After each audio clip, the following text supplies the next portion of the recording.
may be inching closer to a potential military strike on Syria, perhaps as early as Thursday, Kelly. Bill, Peter Schiff is saying this is bad news for an already sluggish U.S. economy, while David Hale of David Hale Global Economics doesn't see an immediate economic threat. So, Peter, first to you. You're never super optimistic here, but you're saying this really makes things worse? Well, but depends on your perspective. I own a lot of oil. But, you know, I thought oil prices were going to go up anyway. I think clearly the catalyst for a $3 move today is Syria.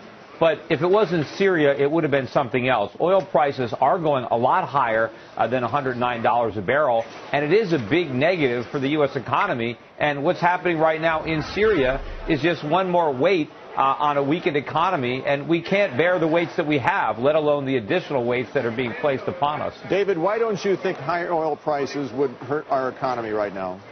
I think if we had a large oil price increase, that would be a negative. That would bolster inflation, depress real income. That would be a problem. What's unclear is why the Syrian conflict should lead to sharply higher oil prices. Syria itself, 2 years ago, produced only a couple 100,000 barrels of oil. It's not a factor.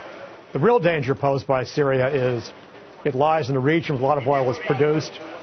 It's a conflict in some ways between Iran and Saudi Arabia. If they had a direct conflict, that would obviously mean much higher oil prices.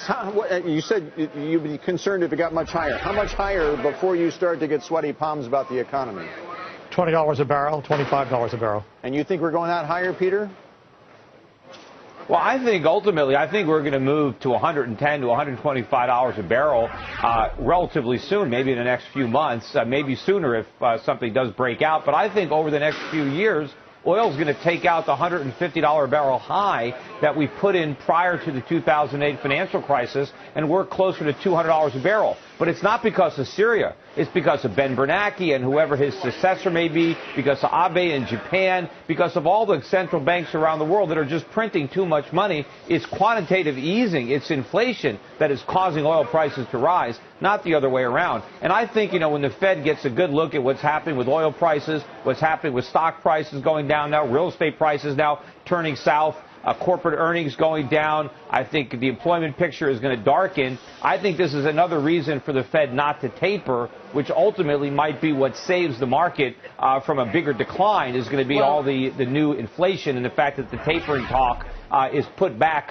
to sometime next year. And then again, they'll come up with another excuse why they can't taper. Peter, of course, whatever support that brings will be offset by the impact, by the cuts that higher oil prices will have. It will effectively mean that for the broad middle and lower classes of Americans who don't necessarily have stock investments that benefit, that they're going to see a standard of living shock.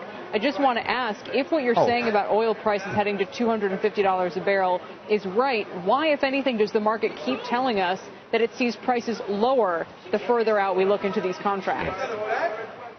Well, first of all, I said up to 200. Maybe it'll go to 250. I don't know. But I thought 150 to 200. But yes, Americans are going to suffer a declining standard of living. That is the consequence of quantitative easing. That's one of the reasons I'm opposing it. The Fed is destroying the standard of living of middle-class Americans by destroying the value of their savings, of their wages. And yes, prices are going to go up. But look at oil companies. I own a lot of oil stocks, and oil companies aren't really making a lot of money. Look at oil stocks. They're not going up. $100 a barrel is not high enough for these oil companies to economically replace their depleting reserves. Right, it tells you that oil prices are much too cheap. Inflation is driving up the cost of exploring for oil. Oil needs to be $150 to $200 a barrel for these oil companies to make decent profits. I'm just saying, why is it, if you're saying that oil is going to 200, do the forward contracts reflect an oil price that's lower than where we are today? Because the consensus is wrong. The consensus is wrong about a lot of things. The consensus is wrong about gold. They've been wrong about the bond market. Remember what people thought about internet stocks in 1999 or about real estate in 2007. Okay. Whenever you have a consensus, it's generally wrong. So I'm not looking at what most people think is going to happen to the price of oil. I'm looking at what I believe is going to happen to the price of oil, and I think I'm a better barometer than just a consensus opinion, which has historically proven to be wrong far more often than it's right. Very good. Gentlemen, thank you both.